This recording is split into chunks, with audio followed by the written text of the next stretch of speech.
잘 되고 있습니다. 행복합니다. 잘 되고 있습니다. 행복합니다. 예, 우리가 주님을 믿고 나가는 신앙생활은 행복이 넘쳐야 됩니다. 밀양에 친밀한 목사님 한 분 생겼는데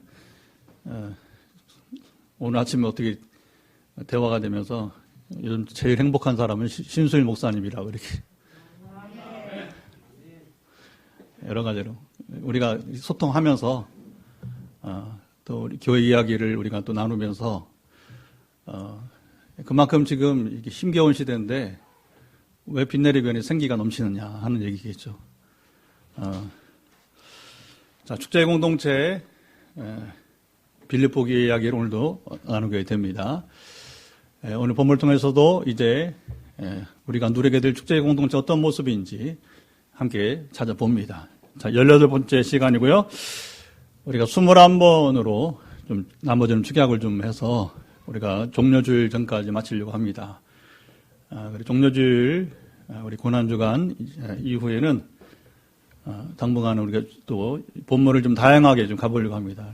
또 여러분들이 또 이렇게 시리즈로 가면 또 시리즈로 유익이 있는데 다양성이 부족할 수 있기 때문에 이번에는 이제 우리 부활절 후에 이번 종려주일부터는 이제 좀 다양한 본문으로 좀 보면서 나아가고요. 물론 새벽이나 이제 수요일, 금요일은 또 시리즈로 함께 나누도록 이렇게 하겠습니다. 또 우리가 말씀을 보는 맛에 다양함이 있기를 바랍니다. 빌립보서는 별명이 있는데 사랑의 편지, 기쁨의 편지. 시작. 사랑의 편지, 기쁨의 편지. 여러분 사랑이 그리우면, 기쁨이 그리우면 뭘 보라? 빌립보서를 보라. 그런데 이 특별히 사도 바울과 목회자와 성도 사이 이 빌립보 교사의 사랑이 철철 넘치는데, 근데 이 사랑과 기쁨이 보통 뭐 소위 말하면 이제 기복주의처럼 뭐가 잘 돼서 뭐가 잘 풀려서 사업이 잘 돼서 뭐 자네들이 뭐 잘 돼서 뭐 요즘 뭐 수입이 좀 잘 풀려서 그래서 뭐 이렇게 기뻐하고 여러분 철철 사랑이 넘치는 것이 아니고, 놀라운 것은 뭐냐, 이들이 지금 어떤 상황이었어요? 지금 핍박 가운데 있었다는 거예요. 고난 가운데에도 실제로 지금 목회자인 바울은 어디에 있어요? 지금 에빌 골몬 옥중서신이니까 어디 있어요? 감옥에. 그리고 빌립보 교회도 지금 여러 가지로 지금 이제 시험과 연단이 핍박이 다가오고 있게 되었습니다. 정말 여러분 귀한 사도요, 귀한 교회 아니겠습니까? 그래서 바울이 특별히 다른 교회와 달리 빌립보 교회를 아주 높이 칭찬해 주었어요. 이런 점들이 그런 거죠. 물론 빌립보 교회가 이미 나눈 대로 다른 교회가 다 후원을 끊었지만 빌립보 교회만은 바울을 의심하지 않고 끝까지 여러분 후원에 동참한 교회. 할렐루야. 아멘. 선교는 그렇게 하는 거예요. 시작했으면 끝까지 같이 하는 것입니다. 전에 목회할 때 참 별일이다. 선교할 때 거리가 멀다. 그래서 멀어서 여러분 동남아로 바꿔봤어요. 별 변화 없더라고. 핑계였을 뿐이지. 하기 싫다는 얘기입니다. 참 선교한다니, 참여한다는 게 쉽지 않은 거예요. 근데 빌립보 교회는 그런 것에서 이제 초연했으니까, 완전했으니까 그렇게 뿐만 아니라 그렇게 이제 선교적 관계에서도 후원이 이어지고 더불어서 고난 가운데에도 그 신앙생활을 이렇게 기쁨으로 목회자인 사도인 이제 바울과 더불어 함께 했으니까 매우 높이고 칭찬받을 만한 교회였던 것이죠. 세상에 완전한 사람이 없듯이 완전한 교회는 있어요, 없어요? 없습니다. 우리가 서로 약함을 인정하고 사는 것이 행복한 거예요. 안 그러면 우리가 빠져나올 수가 없을 것 같아요. 빌립보 교회도 지금 우리가 바울 얘기하는 게 아니라 빌립보 교회 하는 거니까 빌립보 교회도 완전하지 못했어요. 단 하나의 단점이 있었습니다. 빌립보 교회 단점이 무엇이었을까요? 빌립보 교회가 하나 되지 못한 점이었습니다. 성경을 펴시고 2장 앞에 2절 4절을 다시 한번 읽어보도록 하죠. 자, 2장 2절부터 4절을 같이 읽습니다. 마음을 같이하여 같은 사랑을 가지고 뜻을 합하며 마음을 품어 아무 일에든지 다툼이나 허용으로 하지 말고 오직 겸손한 마음으로 각각 자기보다 남을 낮게 여기고 각기 자기 일을 돌아볼 뿐더러 또한 각각 다른 사람들의 일을 돌보아 나의 기쁨을 충만하게 하라. 빌립보교의 모든 장점이 이 한 가지 단점 때문에 큰 타격을 받았어요. 바울은 빌립보 교회가 하나됨을 이루기 위해서 2장 4절부터 11절에 아주 강하게 권면하게 됩니다. 바울은 빌립보 교회가 하나됨으로 먼저 어떻게 동기부여하냐? 자, 너희가 제발 하나되어 하더라. 그러면 영적인 지도자, 영적 아비인 자신을 기쁘게 하라고 역설하게 됩니다. 빌립보 교회 여러분이 진정 저를 존중하고 존경한다면 여러분이 하나가 되라는 메시지였습니다. 이건 설득력 있는 얘기죠. 진정 여러분 누군가를 존경한다는데 그를 기쁘게 해줘야 하잖아요. 그가 원하는 것이 딱 한 가지가 있다. 그 소원을 들어달라는 게예요. 자, 이런 식의 권면만으로 빌립보 교회가 하나 되기는 힘든 것을 바울이 잘 알았죠. 바울은 이어서 어떻게 합니까? 예수님의 겸손을 소개했어요. 하나님 본체이신 예수님이 바로 우리를 구원하시고자 종의 형체, 그래서 본체 형체는 같은 말이라고 했죠. 실제 하나님이시고 실제 사람이 되신 분이시다. 종의 형체로 오셔서 죽기까지 복종하신 이야기 아니었겠습니까? 자, 너희가 겸손하신 주님의 마음으로 하나가 되라고 여러분 선포했어요. 주님도 하나님과 우리를 하나 되게 하기 위해서 이렇게 사람이 되시고 하나님이 사람이 되시고 죽기까지 복종하시는데 우리가 정말 교회가 하나가 되지 못할 것이 무엇이 있는가? 할렐루야. 자신의 존경받는 리더십에 비교할 수 없는 이 두 번째 권면은 굉장히 더 무게감이 있는 그런 권면이 되게 되는 것이죠. 자, 오늘 본문에도 하나됨을 촉구하는 바울의 권면이 이어집니다. 2장 다시 4장 마치기 전에 또 한 번 반복되는 건데 2절 말씀을 같이 읽어봅니다. 2절 내가 유오디아를 권하고 순두계를 권하노니 주 안에서 자, 빌립보 교회가 하나됨을 이루지 못한 구체적인 증거가 여기 나타납니다. 빌립보 교회가 유오디아와 순두계라고 하는 두 사람을 중심으로 두 파로 갈라지게 되었어요. 당시 빌립보 교회 여성 리더들입니다. 자, 고대 해석에서는 찾아보기 힘든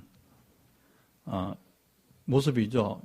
그런데 이제 이 빌립보 교회가 속해 있던 마게도니아 지역은 여성들의 권세와 역할이 컸다고 하는 거예요. 보통 이제 이 고대의 가부장적인 그런 부계가 대체로 강했는데 이 마게도니아 지역에서는 특이하게도 바로 모계 중심의 사회가 되었다는 것이죠. 자, 두 여인에 대해서는 정보를 전혀 주지 않습니다. 우리가 구태여 이 사람 누구였는가 깊이 팔 필요는 없습니다. 다만 이제 기본 토대만 우리가 이해를 하고 가면 될 것 같습니다. 자, 빌립보 교회 문제를 파악한 사도 바울이 이것을 풀어가는 모습이 아주 특이하죠. 바울은 무조건 큰 소리치며 시정을 촉구하지 않았습니다. 그렇게 하면 어떻게 하자는 거야? 요즘 말로 이렇게 한다면 이제 그렇게 해서 교회가 되겠는가? 그렇게 이제 뭐 책망하듯이 이렇게 바울이 말하지 않았어요. 바울은 먼저 그들을 자, 이게 이제 바울이 그 로마 세계로부터 배운 하나의 레토릭이라고 그래요. 수사학인데 그래서 세상 학문도 배워야 됩니다, 여러분. 우리가 신학도 배워야 되고 때로는 또 방법도 배워야 되고 대화술도 배워야 되고 제가 상당히 미뤄온 그런 공부 중에 하나가 상담인데 어느 때가 되면 제가 상담을 좀 배우고 싶어요. 목회에서 상당히 필요한 부분이 이고 또 제가 사실은 그런 감정이나 그런 어떤 상담학적인 면에서 조금 제가 부족한 면이 있다고 생각되어서 근데 그런 것들도 필요하다는 거죠. 우리가 기도만 하고 말씀만 보면 안 되고 기도와 말씀이 우리가 이제 기본이 되겠지만 바울은 이미 이런 점에서 아주 능통했다고 하는 거죠. 바울이 뛰어났던 것은 그런 세상적 학문에도 그가 뛰어났기 때문에 그중에 로마서에서 가장 중요하게 한 것이 뭐냐면 바로 수사학이라는 거예요. 웅변이죠. 웅변. 어떻게 사람에게 전하느냐. 어떻게 사람들과 대화하는가 말하는가. 바울의 그 수사학은 먼저 철저하게 그 사람을 인정해 주었다는 거예요. 자, 3절 말씀을 같이 한번 읽어봅시다. 시작. 또 참으로 나와 멍에를 같이 한 내게 구하노니 복음에 나와 함께 힘쓰던 저 여인들을 돕고 또한 글레멘도와 그 외에 나의 동역자들을 도우라. 그 이름들이 생명책에 있느니라. 지금 두 여인의 이름은 누구예요? 이 두 여인은 유대와 순도계인데 빌립보 교회를 지금 여러분은 이제 흔들고 있는, 혼란하게 하고 있는, 무질서하게 하고 있는 지금 장본인들이라고 하는 거죠. 그런데 그들의 이름이 어디 있다고 합니까? 생명책에 있다. 사도 바울이 선포했습니다. 자, 이 말이 매우 중요합니다. 이름이 생명책에 있다고 하는 말은 그들이 바로 주님으로 말미암아 구원받은 자들이라는 말이에요. 자, 구원받은 자들의 이름이 바로 하나님의 생명책에 기록되어 있다. 이런 표현은 신구약 성경에 여러분 고루 있습니다. 예를 들어서 출애굽기 32장에 보면 모세가 이스라엘의 구원을 위해서 하나님께 간절하게 중보기도를 했죠. 이스라엘이 무슨 죄를 범했어요? 금송아지 우상 숭배를 하고 말았어요. 참 기가 막힌 거죠. 하나님이 여러분 어떻게 해서 이스라엘을 그 애굽에서 이렇게 해방과 자유를 주시게 되었어요? 근데 이제 그들이 정말로 10가지 재앙과 홍해를 건너는 기적을 통해서 그리고 이제 홍해를 건너서도 이제 그 쓴물을 달게 하시고 하면서 이렇게 만나가 내리면서 그들 시내산에 도착하잖아요. 그렇죠? 근데 시내산 도착했는데 거기서 이제 모세가 율법을 받기 위해서 그 시내산으로 올라간 사이에 아론이 형이지만 이게 아주 심약한 사람입니다. 심약한. 그러니까 뭐냐면 이게 조금 의지가 약한 사람이에요. 그러니까 이제 백성들이 막 금송아지 만들려고 하니까 못 이겨서 어떻게 해요? 여러분 책임은 리더에 있는 겁니다. 죽어도 아론이 이걸 지켰어야 돼요. 안 된다. 이거 우리 스스로 멸망하는 길이다 하면서 이제 선지자처럼 해야 되는데 아론이 그걸 못했어요. 그 결국은 이제 나중에 여러분 아론이 변명하는 말 아시죠? 그렇죠? 불에 던졌더니 뭐가 됐다? 금송아지 됐다. 말도 안 되는 얘기라고, 말도 안 되는 얘기를. 그러니까 아론이 얼마나 형편없는 인물인지 여러분 성경 그대로 드러내주게 되는 거예요. 그렇게 연약한 아론을 용서하시고 여러분 제사장으로 삼으신 하나님이십니다. 할렐루야. 그러니까 한때는 그랬다, 한때는 늘 그러면 안 되고 그렇죠? 그가 온전하게 이제 하나님은 그렇게 뭐냐면 누구든지 연약한 자를 만들어 쓰시는 하나님. 시작. 만들어 쓰시는 하나님. 저도 아직도 60이 다 돼가도 연약하고 여러분도 다 마찬가지예요. 그래서 그럼 우리 연약하지만 죽을 때까지 여러분 우리가 변화되어야 할 것입니다. 바탕이 좋으면 돼. 바탕이 좋으면 희망이 있습니다. 바탕이 그러면 그건 소망이 없어요. 세월이 가도.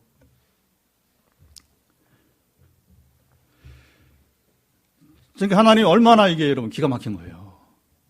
그래서 뒤에 아론을 용서하고 제사장 삼으셨지만 하나님 화가 보통난 게 아닙니다.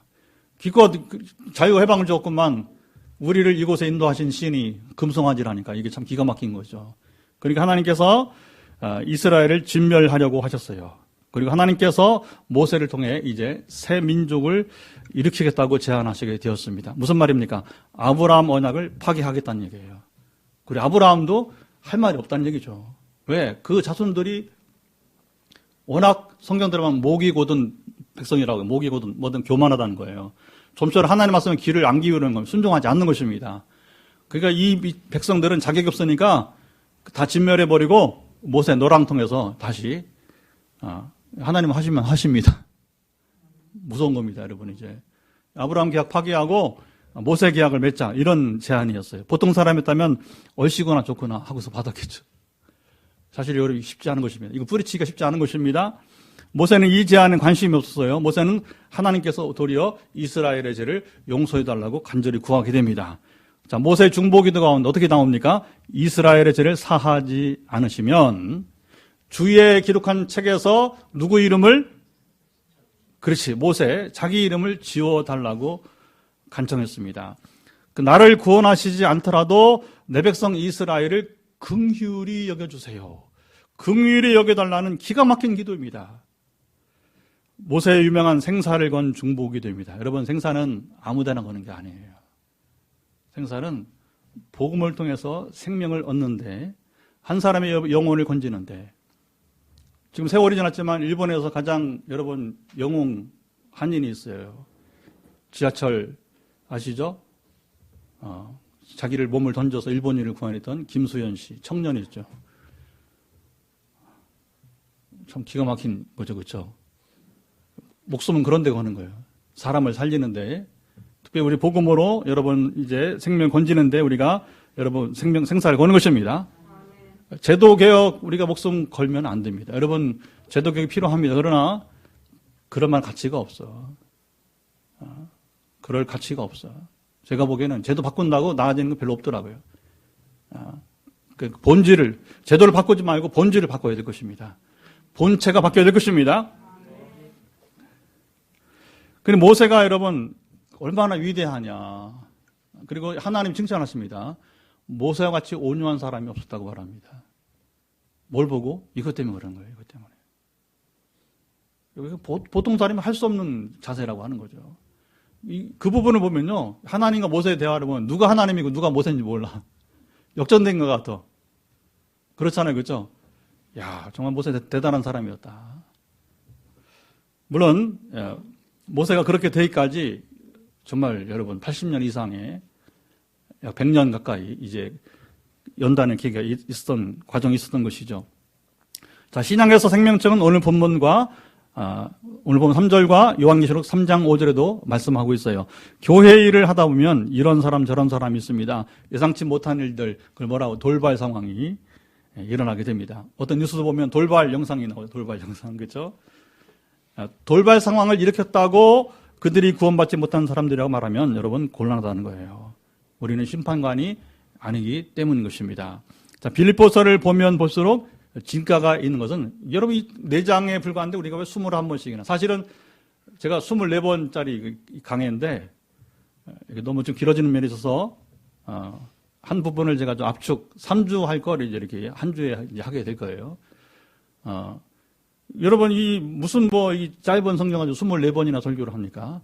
사실은 그 이상 해도 여러분 여기는 굉장한 여러분이 이제 진가가 있는 말씀이기 때문에 그런 거예요. 본문이 길다고 설교를 여러 오래 하는 것이 아니라고 하는 거예요. 자, 빌립보서의 진가가 뭐냐? 여기 문제를 풀어가는 사도 바울의 지혜가 탁월하다는 것입니다. 그래서 좀 전에 말한 것처럼 책망하듯이 이 사람들아 회개하라고 이렇게 말하면 쉬울 것 같지만 바울은 그렇게 하지 않았습니다. 바울은 먼저 그들을 자신과 동일하게 그리고 다른 성도가 동일하게 구원받은 성도로 인정해 주었다는 것이에요. 유대와 순독에도 우리와 같이 구원받은 자들이니 자 보세요. 도리어 그들을 도우라 했습니다. 여러분 여기서 우리가 배울 게 뭐냐면 우리가 어떤 분쟁이 있을 때에 갈등이 있을 때에 진리, 교리 문제가 아닌 이상 남을 정죄하면 안 된다는 거예요. 되게 이제 개신교와 가톨릭 사이에 많은 전쟁도 있었고요. 문제가 많았는데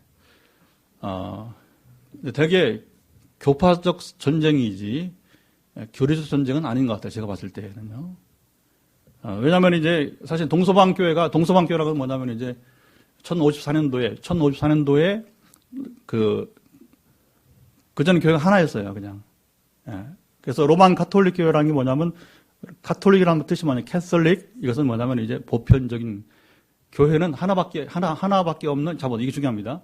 우리 초대교회에서는 그렇게 신앙 공부를 했던 거예요. 교회는 하나의 보편적인 교회. 시작. 하나의 보편적인 교회. 물론 거기에 또 사도적인 교회 이렇게 몇 가지가 나갑니다. 그러니까 교회 4가지 다 복잡하니까 그러나 가장 중요한 게 뭐냐면 사도시대는 지났기 때문에 이미 하나의 보편적인 교회라고 하는 거예요. 교회는 하나의 교회이고 모두가 하나인 교회가 돼야 됩니다. 세계 어디에도 보편적인 다 통한다는 거죠.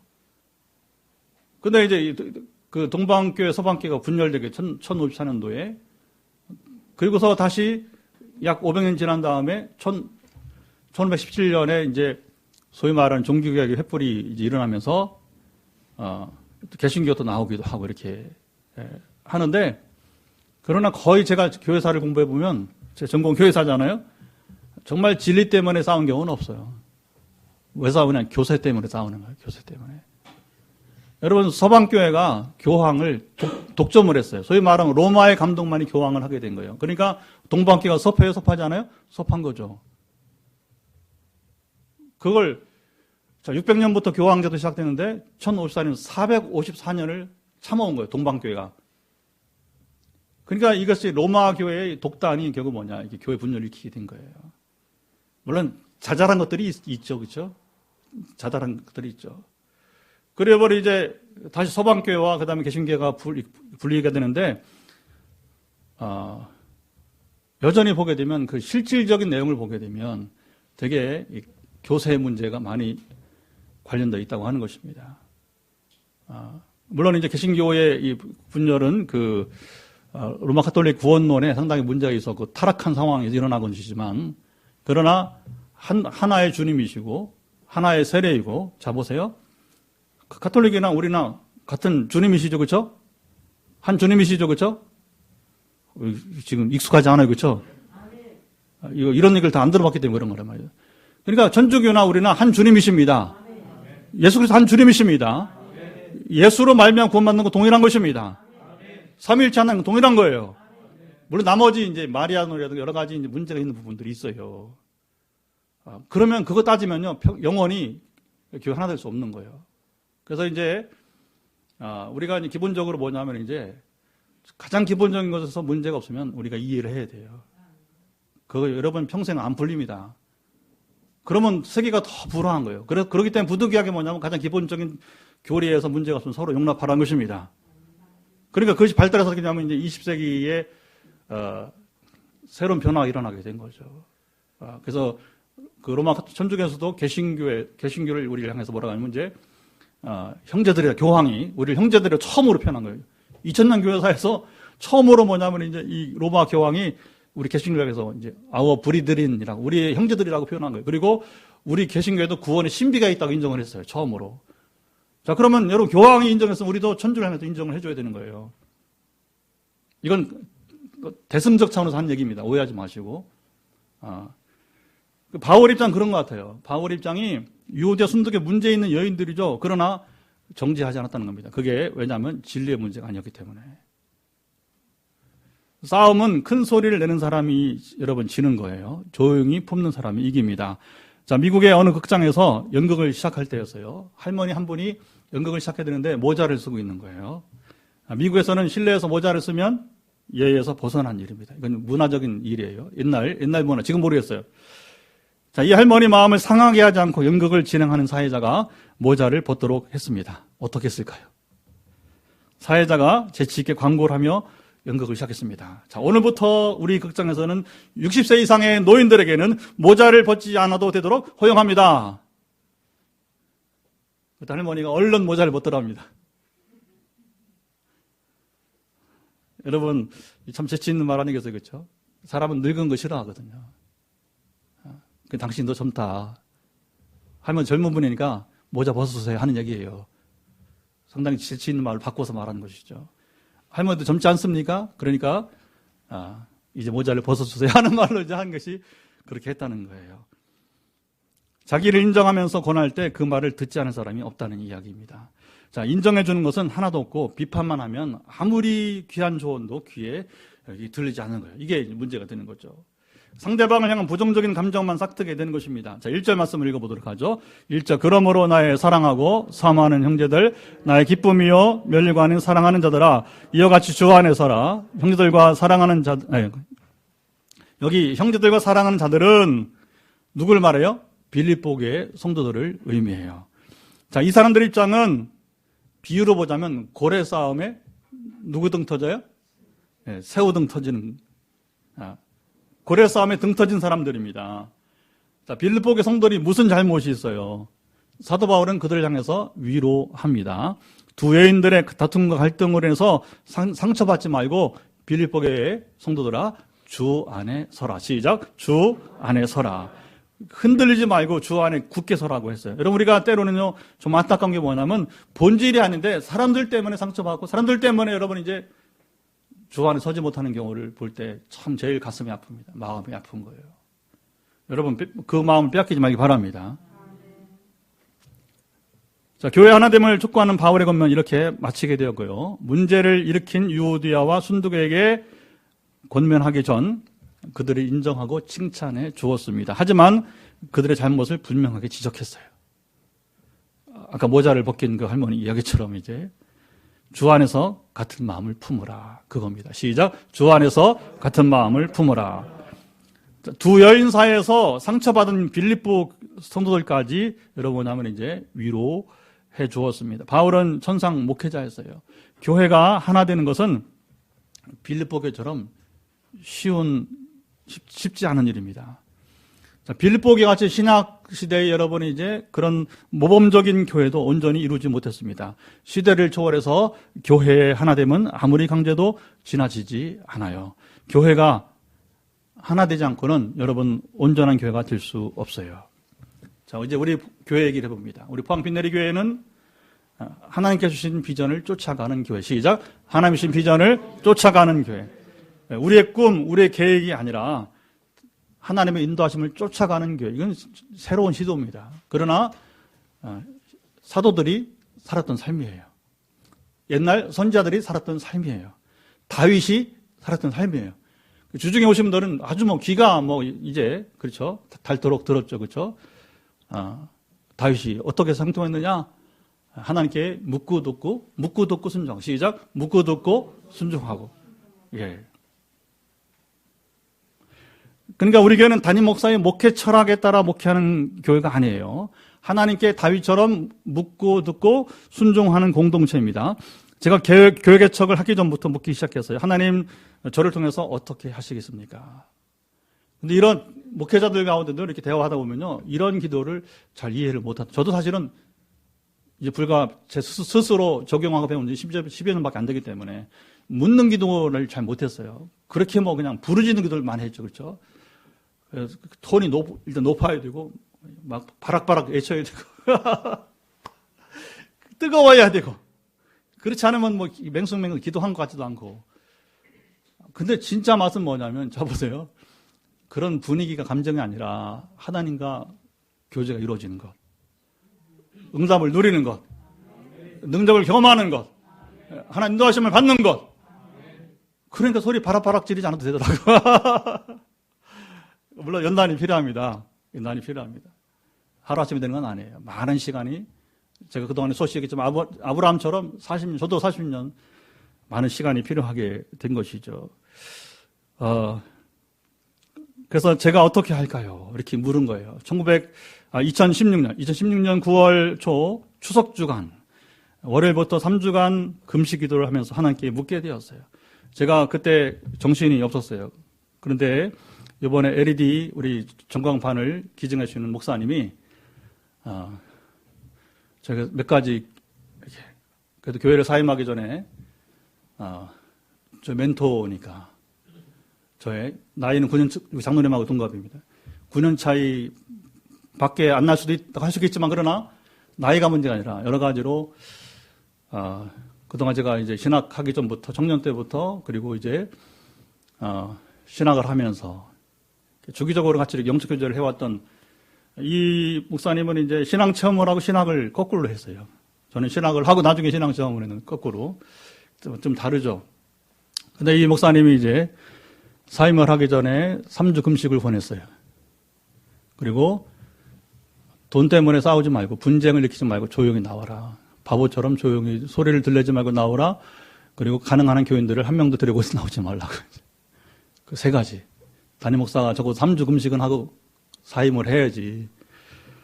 그래서 이제 그게 또 하나님이 주신 마음으로 이렇게 제가 감동을 받고 그대로 따르게 된 거예요. 금식을 이제 시작한 첫날 저는 청평 금식기도원에서 경주 지진 소식을 듣게 되었어요. 경주 지진 소식을 들으며 삼손처럼 하나님께서 뭔가 일하시겠다 하는 긴장감이 사실 있었어요. 긴장감이. 14년 가까이 담임받은 목회자가 3주 금식을 선포하고 기도를 시작하는 날 저녁이었단 말입니다. 하나님은 우연이 없다고 봅니다. 우연이 없습니다. 그러니까 저로 금식을 하게 하시고 금식하게 시작한 날 저녁에 기억하시죠? 경주 지진. 교회에서 뭔가 변화가 일어나기를 기대하였어요. 경주 지진은 전례가 없던 여러분 케이스입니다. 지진이 하루 한 번만 일어나지 않았어요. 여진이 몇 회 일어났습니까? 경주 지진. 제가 찾아봤어요. 어제 설교 준비하면서 500여 회, 500번을 하나님이 흔들어 댄 겁니다.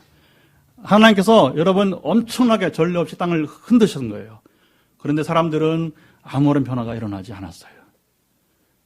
금식 5일 때까지 포항에서 소식은 없었습니다.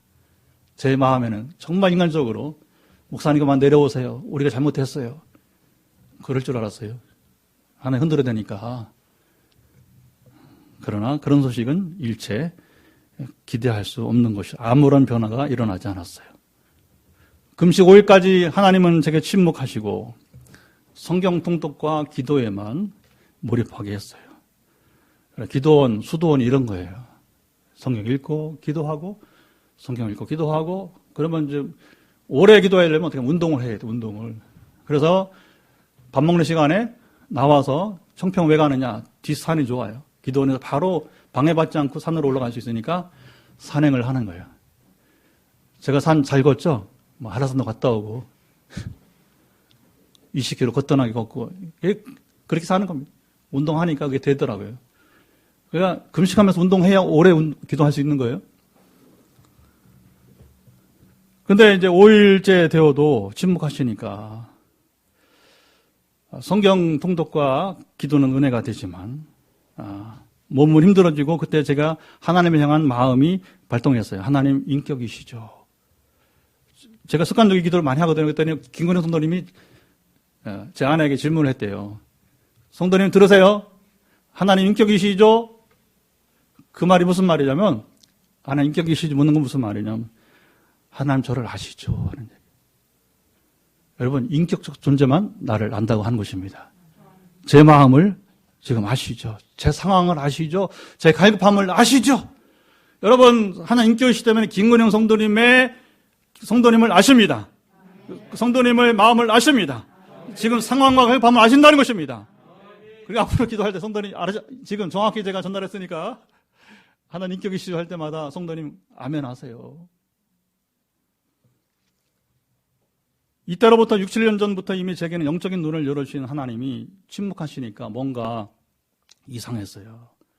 근데 하나님 인격이시죠 물었던 5일째 금요일 밤부터 제 눈을 열어주시기 시작했습니다. 금식이 마칠 때까지 성경을 읽고 기도하면 계속해서 반복 가운데 기도할 때마다 눈을 열어주셨어요. 그리고 기도하고 노트북을 꺼내고 잊어버리면 안 되니까 보여주신 것들을 말씀하신 것들을 다 적어가기 시작하게 되는 거죠. 여러분 기록을 잘 해야 됩니다. 여러분들은 기록을 참 잘해야 되는 거예요.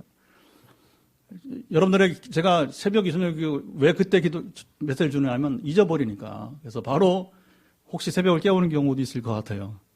그래도 뭐 잠깐 깨는 것보다 메시지가 중요하니까. 아멘. 잘 받으시고 저녁에도 상황에 따라 다르니까 그렇게 늘 기도를 했던 것이죠. 근데 그게 멈췄다가 5일 동안 멈췄다가 다시 재개가 된 것이고요. 그런데 그 눈을 열어주는데 대부분이 뭐냐? 하나님께서 교회를 친히 세우시는 모습이었어요. 하나님께서 친히 2개의 교회 건축물을 세우는 모습이 이상하더라도 하나가 아니라 2번 다르게 건축하는 모습이 자세하게 너무 분명하게 보였어요. 물론 다른 비전도 주셨답니다. 성령님이 스승되어서 목회 실습 강의를 해주시게 됐어요. 제가 신학을 20년 공부한 사람입니다. 그래서 알아요. 무슨 말씀하는지 알아요. 근데 정말 어느 목사님보다도 제가 옛날에 곽선희 목사님이라든가 그 다음에 이제 박종수 목사님 서울에 유명했던 그렇죠. 기라성 같은 목사님들한테 그 목회 실습 배웠거든요. 그러나 그들에게 배운 거는 차원이 다른 목회 실습 강의를 성령님께서 해주시게 되었어요. 이런 교회를 세우게 내가 이렇게 해야 된다고. 근데 유독 그런 실습적 말씀드렸지만 성전 건축의 모습이 3분의 2나 차지하게 되었어요. 자, 우리에게 건축 총감독이신 주장로님 만나고 성전 건축을 하기 전에 제가 이 비전을 기록한 파일을 전해드렸어요. 장로님께서 12페이지로 된 이 파일을 읽어보시고 이렇게 자세하게 성전 건축 비전을 글로서 목회자가 기록한 것을 처음 보신다고 했습니다. 그리고 지금 짓는 1차 성전은 2차 성전을 짓기 위한 디딤돌에 불과한 것이라고 분별하게 되었습니다. 참으로 다행입니다. 여러분, 저와 소통할 수 있는 영적인 장로님을 여러분 만난 것이 우리 교회 복이에요. 여러분, 뭐 그냥 이렇게 장로님이 기술적으로, 테크닉으로 또는 이게 금융 관계를 통해서 또 이렇게 이거 아무나 못 하거든요, 사실은요. 두 가지 하나도 힘들어, 사실은. 어떤 건축 기술상 또는 건축 재정 어떻게 충당하느냐. 이게 여러분 두 가지가 다 힘든 건데 이 두 가지를 다 하시는데 거기다가 영적인 분이니까 할렐루야. 성전 건축을 하기 전에 하나님께서 개척 2년 만에 리모델링 기회를 주셨고요. 아픔도 있었지만 리모델링을 마치고 감사 예배를 준비하면서 우리 교회가 구체적인 방향을 주셨어요. 어느 날 저녁 기도하려는데 제 입술에서 저녁 기도회 때 그냥 선포되었어요. 포항 땅을 거룩하게 여러분 우리가 외치는 거잖아요. 통일로 선봉. 지금 짓고 있는 성전 1차 성전은 포항 땅을 거룩하게 하는 건축물이 되는 것입니다. 몇 년 후에 우리가 이 사명 잘 감당하면 자, 2차 성전을 주실 때에는 통일 후 선봉에서는 하나님의 군대를 여러분이 이제 양성하게 하실 것입니다. 이 건물은 장로님 생애의 최고 걸작 거품이 될 것입니다. 제 얘기가 아닙니다. 나중에 한번 봅시다. 하나님 얼마나 멋지게 하시는지. 이건 우리 디딤돌이니까 이건 그냥 맛보기고 우리 생에 한 번 더 하실 그 기회를 여러분 기대하시고 좀 장로님에게도 큰 축복을 임하는 그런 계기가 됐으면 좋겠습니다. 하나님의 거룩한 이 일을 우리가 한 마음 한 뜻으로 같은 마음을 품으면서 멋진 하나님 나라를 세워 갑시다. 이제 헌금 시간 후에 장로님께서 건축 설명을 하실 텐데 우리 같은 말, 같은 마음, 같은 뜻을 가집시다. 시작. 같은 말, 같은 마음, 같은 뜻. 또 같은 열매를 맺도록. 그러니까 이거 세 가지가 돼야 같은 열매를 맺는 것이니까 자, 이 일을 위해서 우리 일어나 찬양하면서 우리 여러분 결단한 기도를 드리도록